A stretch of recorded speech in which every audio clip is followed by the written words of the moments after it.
Un procès, c'est quelque chose qui est très théâtral en fait, parce qu'il y a une dramaturgie incroyable, puisqu'il y a des questions, des réponses, des accusations, des doutes, des interpellations, beaucoup de fragilité aussi forcément dans le personnage de Jeanne d'Arc, qui essaye de se défendre, mais qui est face à une série d'hommes forts, de théologiens, et donc c'est très fort théâtralement. En plus, on suit très bien l'intrigue, puisque Jeanne d'Arc, au cours de ce procès, finalement, elle retrace toute son histoire. C'est ça l'intérêt aussi. On a une forme d'épopée, tout en étant dans un tribunal.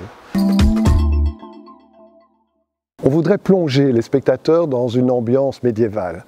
Donc on va travailler évidemment sur base de vieilles pierres de l'abbaye de Villers-Saville qui sont très évocatrices.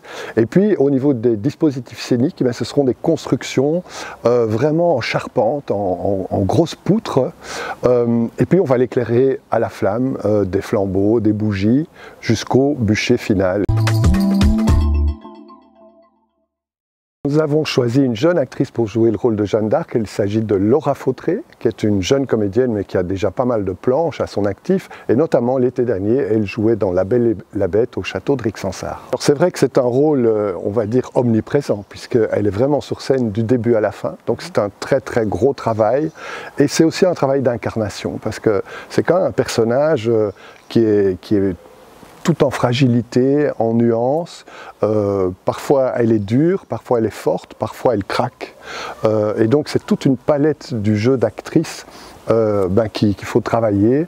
Et ça, c'est un très très beau travail qui a été fait aussi avec la metteur en scène Hélène Tenissen.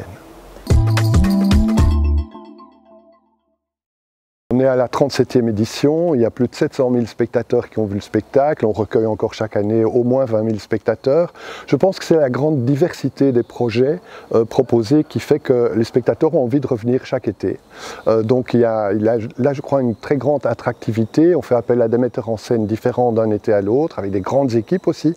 Ça devient rare de voir des spectacles avec autant de comédiens, avec autant de moyens au niveau du son, de la lumière, des dispositifs scéniques, etc.